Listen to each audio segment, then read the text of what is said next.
espacio, a su programa Historias con Emmanuel. Vamos a hablar sobre la historia del laicado dentro de la iglesia. Quise poner la portada de Santa Narcisa de Jesús porque ella es el prototipo de una laica completamente entregada a Jesús y porque ella, su obispo le dijo que entrara a una congregación religiosa. Ella siempre decidió ser una laica. Ella pudiendo entrar a una comunidad religiosa, ella opta y decide por ser laica. Entonces, ella tuvo el inmenso privilegio de que el Señor se le apareciera y de que le pasara su corazón para que lo besara. Y el Señor le dijo que ninguna alma sobre la faz de la tierra había tenido ese privilegio. Ella besó el corazón de Jesús.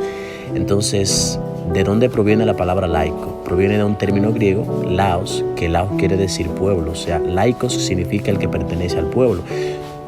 Ahora, este término fue utilizado por San Clemente I. San Clemente I utilizó este término para referirse a los que no son ministros del culto. En una carta que él escribió, utilizó él ese término. Dentro del cristianismo, ese término va a aparecer, pero en el Nuevo Testamento no aparece, porque esos son términos. Es como la palabra clero que va a aparecer en el finales del siglo II, comienzos del siglo III, que va a aparecer el término clero. Entonces, los laicos, ¿qué pasó con el laicado? Antes, el laico era tomado como una persona ignorante. Incluso en la Edad Media, ser laico era como ser un ignorante. También recordemos que en la misma Edad Media, el matrimonio era como de valor menos. Lo importante era ser religioso en esa época.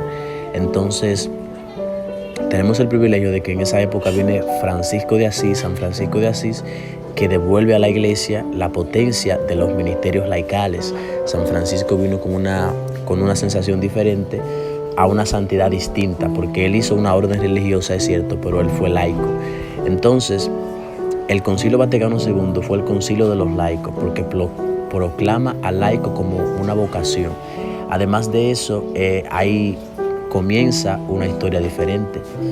También se hizo una gran diferencia entre lo que es pueblo y laicos, porque en el Nuevo Testamento no aparece el término laico, aparece el término de hermanos.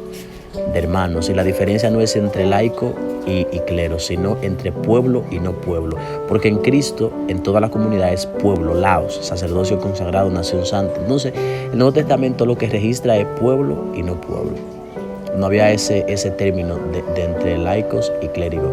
Entonces, con el edicto de Milán 313 es que la iglesia va a tener esa división, porque ahí se hace la diferencia notable entre clérigo y laico, porque entonces el clérigo o la liturgia se va haciendo más cosa de curas, entonces la diferencia se va haciendo más grande cada vez. El cura usa un tipo de ropa diferente, tiene espacios y privilegios para predicar en el templo. Entonces el laico va a tener que refugiarse en la parte del mundo. Entonces, después, el laico era tomado como la figura de una persona sumisa. Martín Lutero a uno de los concilios le escribió tratando de buscar la diferencia entre laicos y clérigos, porque él luchó para que esa diferencia no existiera. Pero yo sí creo que esa diferencia siempre ha estado, porque al principio Jesús nombró 12, pues los 12 apóstoles representan los sacerdotes, los obispos, y los 72 representan a nosotros los laicos, los que no tenemos orden religiosa, los que estamos en el medio del mundo. Fray Nelson Medina dio la mejor charla sobre el laicado, la mejor charla. También el laicado es un consagrado, porque por bautismo es sacerdote, profeta y rey. Franz Dove, que fue el que hizo la Legión de María, él decía que la iglesia es un cuerpo y que Cristo es la cabeza, y que en la comunidad el sacerdote representa a Cristo, pero que esa cabeza sin las otras partes del cuerpo no tendría fuerza. Los sacerdotes, los obispos, todas esas personas representan lo que es la cabeza de la iglesia, y nosotros los laicos representamos las distintas partes del cuerpo. Este ha sido un poco del laicado, sus inicios, cómo inició, sus sombras también, y quise dar una pequeña explicación sobre el laicado. Este ha sido su espacio, su programa Historias con Emmanuel, donde te contamos todas las historias para que aprendas de ellas. Aquí te contamos la historia del laicado. Dios te bendiga.